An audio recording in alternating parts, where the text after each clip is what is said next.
अब उसमें भी बहुत सारी इंजीनियरिंग होती है, हमें उसमें जाना नहीं है। बीइंग अ डिजिटल मार्केटर मुझे ये लगा कि मैं आप तक ये बात पहुँचाऊँ, because one of my friend said that कि भाई ऐसा होता है कि हम लोग कॉल पे कुछ बात कर रहे हैं एंड उसी के रिगार्डिंग हमें एड्स दिखती है, तो फिर उसका वो डाउट क्लियर किया।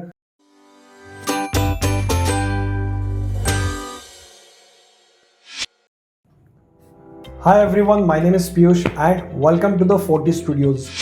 तो आज के इस वीडियो में हम लोग बहुत इंटरेस्टिंग फैक्ट देखने वाले हैं। जैसे कि कभी कभी आपके साथ भी हुआ होगा, मेरे साथ भी हुआ है कि हम लोग कोई चीज़ किसी के साथ डिस्कस करते हैं या फिर कोई चीज़ हम लोग किसी मोबाइल ऐप पे सर्च करते हैं, लाइक अमेज़ॉन, फ्लिपकार्ट, मिंत्रा या फिर गूगल पे सर्च करते हैं। तो उसके कुछ देर बाद आपको उसी के रिलेटेड, उसी के रिलेवेंट एड्स दिखने शुरू हो जाते हैं, चाहे वो किसी गूगल प्लेटफॉर्म हो या फिर कोई वेबसाइट हो जहाँ पर एडवर्टाइजमेंट दिखती है। तो वहाँ पे आपको इसी तरह के एड्स मिलेगी जो आपने सर्च किया था, चाहे कोई सर्विस हो या फिर कोई प्रोडक्ट हो, या फिर आप किसी सोशल मीडिया ऐप पर भी जाते हो तो वहाँ पे आपको रिलेवेंट वही एड्स दिखते हैं। तो कभी तो ये सवाल आया होगा कि ये कैसे हो रहा है, हाउ इज़ इट पॉसिबल।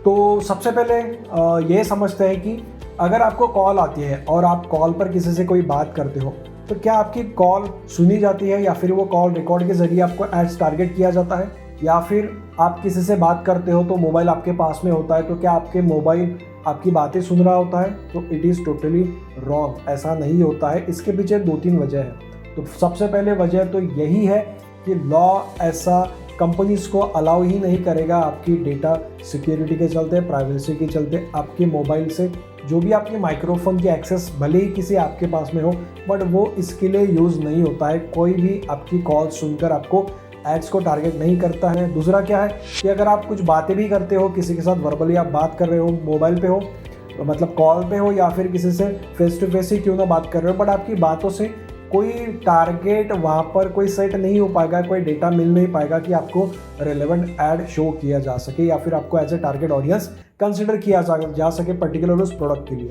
अभी आती है बात कि फिर आप कैसे ये सारी चीज़ें होती होगी, कैसे आपको रेलेवेंट वही ऐड दिखता होगा। तो इसके पीछे रीज़न होता है आपकी मोबाइल की एक्टिविटीज़ क्या है, आपके मोबाइल की ब्राउजिंग हिस्ट्री क्या है। अब ब्राउजिंग हिस्ट्री से मेरा मतलब है, चाहे आप कोई चीज़ अगर आप कोई सोचते हो तो आप उसकी रिसर्च ज़रूर करते हो, गूगल पे जाते हो, उस प्रोडक्ट के बारे में ढूंढते हो, सर्विस के बारे में ढूंढते हो, अमेज़ॉन पे भी जाके वो प्रोडक्ट देखोगे, फ्लिपकार्ट पे देखोगे, डिफरेंट ऐप्स पे आप उसको जाके देखोगे। दैट मीन्स कि आप कहीं ना कहीं एक डेटा क्रिएट कर रहे हो आपकी ब्राउजिंग के रिगार्डिंग, और वही डेटा एज अ बैकएंड में यूज़ किया जाता है आपके मोबाइल के ज़रिए कि आप किस सर्विस या फिर किस प्रोडक्ट को ढूंढ रहे हो, कहाँ पर आपका इंटरेस्ट जा रहा है। तो आपके इंटरेस्ट बेस्ड ऐड ही आपको दिखाए जाते हैं। इन दैट केस वो आपके डिफरेंट ऐप्स आपकी ब्राउजिंग हिस्ट्री जो होती है उसको कलेक्ट करेगा। वो कलेक्ट करके आपके लिए कुछ डेटा सेट क्रिएट करेगा जिसको डेटा मॉडलिंग कहेंगे, डेटा एनालिसिस कहेंगे।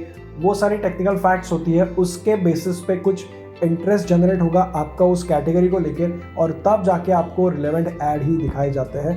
That is the basic reason behind कि ये कैसे मैजिक हो गया। और यही चलता है ऑलमोस्ट हर एक ऐप के लिए, हर एक एडवर्टीजमेंट के लिए। So that's it guys, that is the fact कि हमारे एडवर्टीजमेंट हमारे पास आते हैं इसी डेटा या फिर हमारी ब्राउजिंग हिस्ट्री के ज़रिए, और कुछ भी इसके पीछे नहीं है। And that's it guys, thank you very much.